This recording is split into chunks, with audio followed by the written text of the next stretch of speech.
আসসালামু আলাইকুম ভিউয়ার্স, আশা করি সবাই ভালো আছেন। আজকে আমি তেলাপিয়া মাছের কাবাব রেসিপিটি আপনাদের কাছে শেয়ার করব।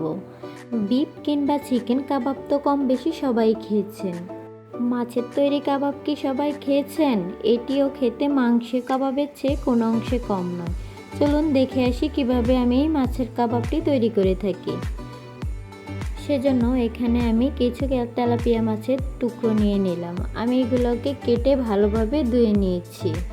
এখন আমি মাছগুলোকে সিদ্ধ বসিয়ে দেব। এগুলো সিদ্ধ বসিয়ে দিয়েছি। আমি মাছগুলোর মধ্যে সামান্য লবণ এবং হলুদের গুঁড়ো দিয়ে মাছগুলোকে ভালোভাবে সিদ্ধ করে নেব। আমি 10 মিনিট মাছগুলোকে সিদ্ধ করে নেব। 10 মিনিট পর আমার মাছগুলো সিদ্ধ হয়ে গিয়েছে। এখন মাছ থেকে কাঁটা ছাড়িয়ে নেব।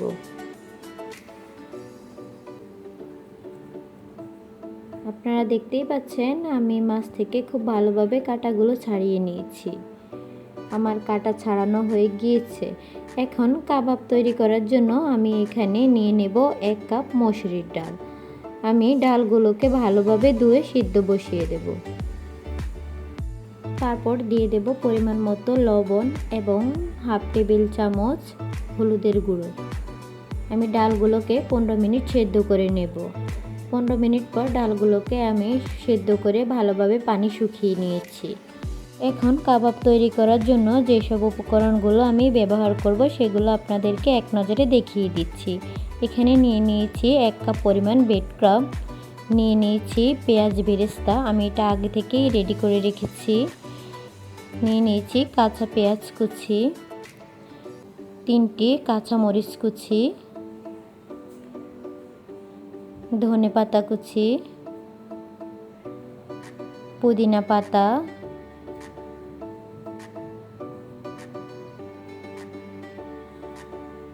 নিয়ে নিয়েছি 1 খণ্ড লেবুর টুকরো, আর নিয়েছি 1টি ডিম। এখন কাবাব তৈরি করে নেব। আমি এখানে আগে রেডি করে রাখা মাছগুলো নিয়ে নিলাম এবং দিয়ে দেব হাফ টেবিল চামচ হলুদের গুঁড়ো, হাফ টেবিল চামচ ধনিয়ার গুঁড়ো, হাফ টেবিল চামচ মরিচের গুঁড়ো,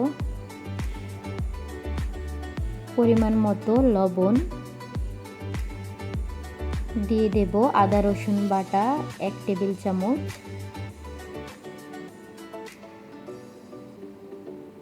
জিরের গুঁড়ো 1 চামচ, কাঁচা মরিচ কুচি 2টা, পরিমাণ মতো পেঁয়াজ কুচি, ধনে পাতা কুচি, পুদিনা পাতা কুচি এবং আগে থেকে রেডি করে রাখা পেঁয়াজ বেরেস্তাগুলো। দিয়ে দিব ব্রেড ক্রাম্ব,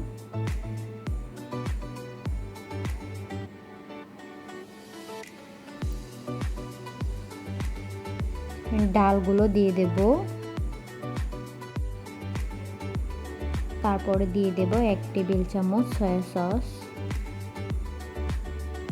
এবং ডিম।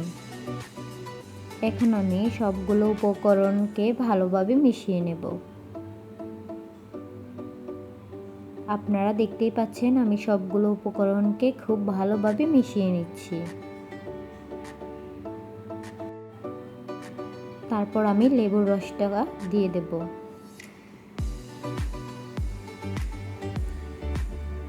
এখন আবারও ভালোভাবে মিশিয়ে নেব। আমি ব্রেড ক্রাম্বগুলো অল্প অল্প করে পরিমাণ মতো মিশিয়ে নিচ্ছি। সবগুলো উপকরণ ভালোভাবে মেশানো হয়ে গিয়েছে। এখন দিয়ে দেব 1 টেবিল চামচ ঘি। আমি ঘিটা ব্যবহার করে আবার একটু ভালোভাবে মিশিয়ে নেব। এখন আমি কাবাবগুলো তৈরি করে নেব। আমি আপনাদেরকে কাবাবগুলো তৈরি করে দেখিয়ে দিচ্ছি। দেখতেই পাচ্ছেন আমি কিভাবে কাবাবগুলো তৈরি করে নিচ্ছি। আপনাদের বোঝার সুবিধার্থে আমি আরেকটি কাবাবও তৈরি করে দেখাচ্ছি। আমি এভাবে এক এক করে সবগুলো কাবাব তৈরি করে নেব। কাবাবগুলো তৈরি করা হয়ে গিয়েছে। এখন এগুলো ভাজার জন্য আমি চুলায় একটি প্যান বসিয়ে দেব। এবং পরিমাণ মতো তেল দিয়ে দেব। তেলটা গরম হয়ে আসলে আমি এখানে এক এক করে সবগুলো কাবাব দিয়ে দেব। কাবাবগুলোর এক পাশ আমি ভালোভাবে ভেজে নেব।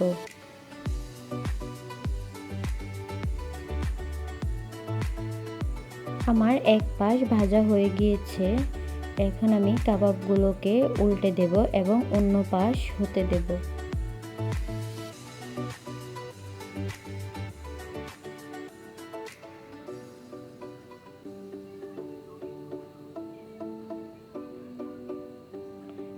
আমার কাবাবগুলোর দুপাশই খুব ভালোভাবে ভাজা হয়ে গিয়েছে। এখন আমি কাবাবগুলোকে চুলা থেকে নামিয়ে নেব।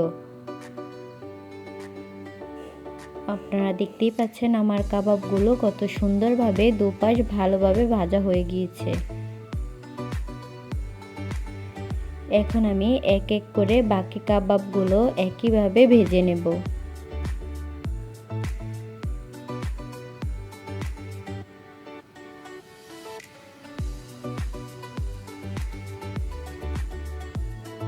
কাবাবগুলো ভাজা হয়ে গিয়েছে।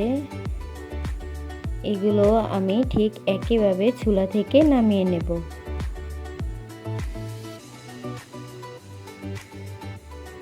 তৈরি হয়ে গেল আমার মজাদার মাছের কাবাব।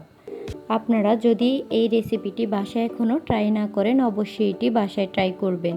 এটি খেতে খুবই মজাদার। সম্পূর্ণ ভিডিওটি দেখার জন্য সবাইকে ধন্যবাদ। সবাই ভালো থাকবেন। আল্লাহ হাফেজ।